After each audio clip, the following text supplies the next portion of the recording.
G'day, SaltChurch family.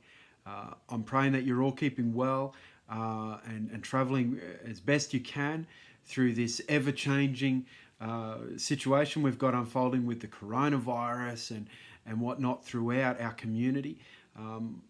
As I've been considering how I can support you all as your pastor, one of the things that I've decided I can commit to doing is to connect regularly through these videos.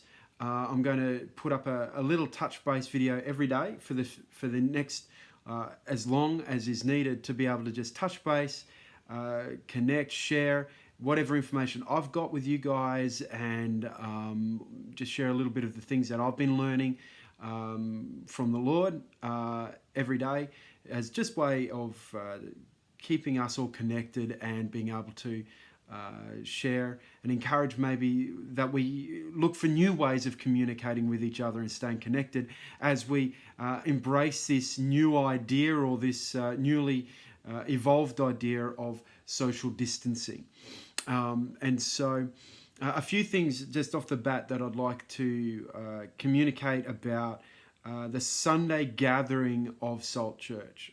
We say that we don't see the church as a meeting to attend, but rather as a community, a family with whom we do life.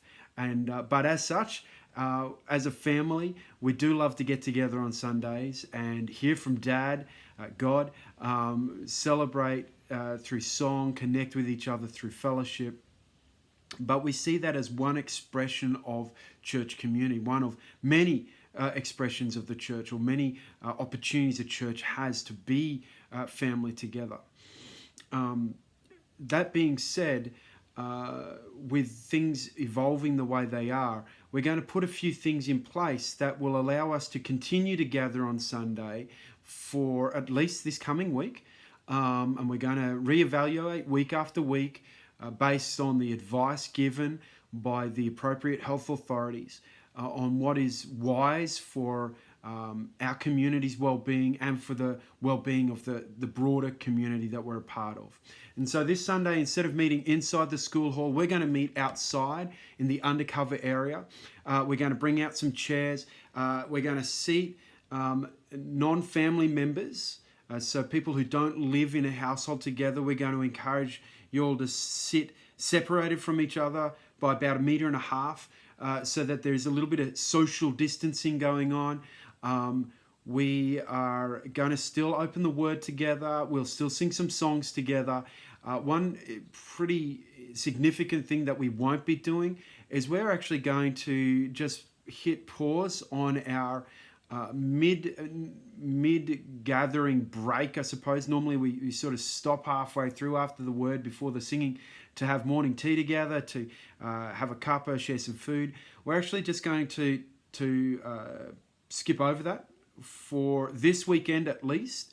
That'll just reduce opportunity for cross-contamination of food, of cups, of spoons, of the urn handle, all that sort of stuff. And so what I'm going to suggest is that we all bring our own drink bottle along, so that if you would like a drink of water, maybe you'd even like to bring a thermos so you can pour yourself a hot cup of whatever that you'll bring out. Bring a cup of coffee along in a travel mug, whatever you'd like. But we're not going to be putting on a morning tea. This is just a small way that we can help reduce that risk of community passing the virus or whatnot from one member of the community to other.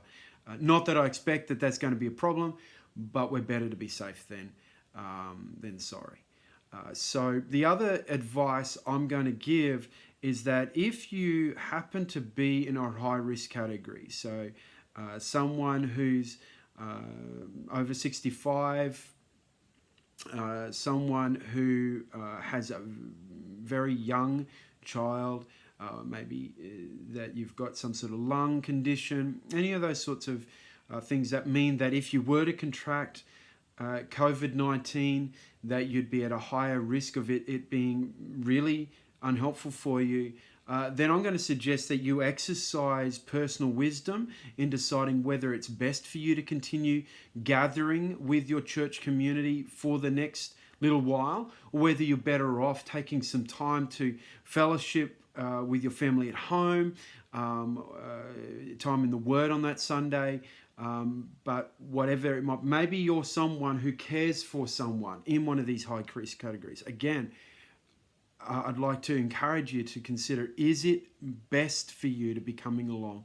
Or is this an opportunity for you to just exercise some personal wisdom? And yeah, I get that you'll miss out.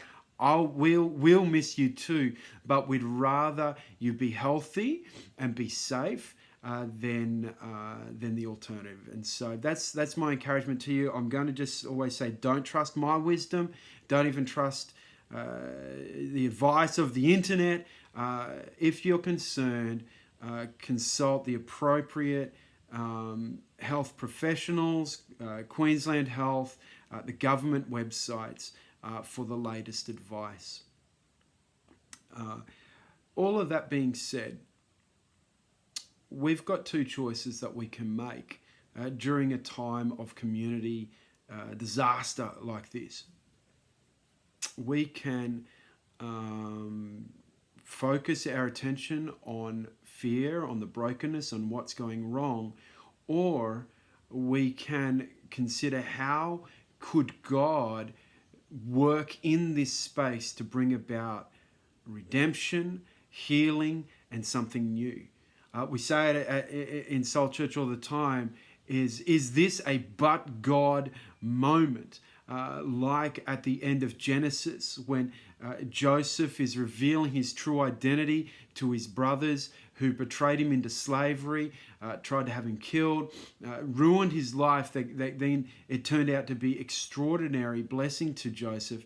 And he says to them, what you intended this for evil, but God has used it for redemption, more or less. And is this a but God moment? What conversations can you be having with your colleagues, with your family, around the hope that we have in Jesus? Not to diminish or dismiss the severity of our current circumstances, but rather to say we obviously cannot have our hope and our security resting in the human race or in our own ability to protect and to care for ourselves. We need to be trusting in a God who is anchored far outside of our human experience, and that He would be our security, He would be our future, He would be our hope. So I'd be encouraging, like I did on Sunday, how can we be praying for these opportunities to speak blessing, to speak life, to speak hope that's found in Jesus to our friends and our colleagues and our family through this season. Look, that's enough from me for today. Just want to encourage you all to be praying for the sick, to be praying for our leaders who are making decisions constantly with new information, and they're under a lot of pressure. Praise God for the men and women that God has placed in those roles. He knew that they were right for just such a time as this, and so we can be thanking Him and praying for them and supporting them in our prayer, and looking for how can we be an expression of kindness and of love and of support to our community today. Bless you all. I'll touch base again tomorrow. Don't forget that all of the resources from Sunday go up on our website. So if you happen to self-isolate or socially distance yourself, you won't be missing out on our teaching, on the studies. You'll be able to keep up. And maybe this is a great chance for you to get into the Word more deeply for yourself as well. Bless you all. I'll chat to you tomorrow.